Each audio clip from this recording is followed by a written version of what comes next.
I have Darren Birch of Comfort Heating and Air with me today over at my Jimmy Nash home. You all are doing the heating and cooling, and this was a unique opportunity, Darren, for us to take a peek inside that we typically don't get to see. Typically we're talking about there's problems with heating, cooling, what you need to do for maintenance, but this is a unique opportunity because we can see where all the ductwork is, where it's laying, and you know, one of the things, we're upstairs on the top floor.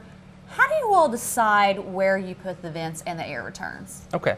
Well, we always put our supply runs on the exterior wall. Okay. And pretty much you see these are over the windows, and that's where most of your infiltration, that's where the sunlight comes through. Those are going to be the warm spots in the summer, the cold spots in the winter. So you attack that air with your supplies there, and then you draw the air back to basically the center of the house with your returns. Okay. And then we put a return in each one of the bedrooms. So if you close the door, you're still getting that, you get to transfer that air. And you all done that in here too, because we've got one over here near this window, one over here in this little area, and the return is over here towards the closet. Correct.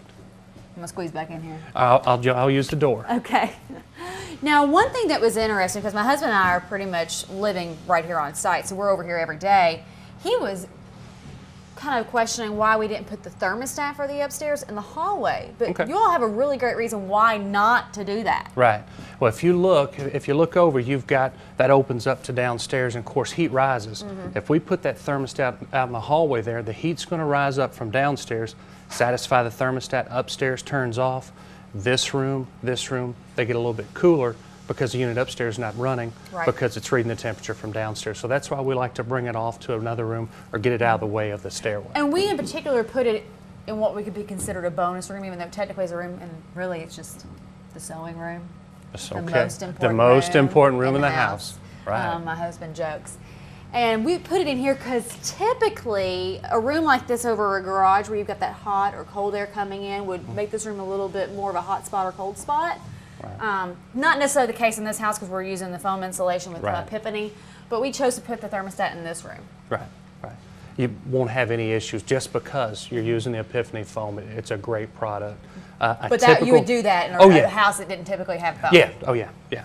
All right, now another quick thing to point out, we chose to go with a variable speed versus the single speed because the house is going to be so tight because of the foam.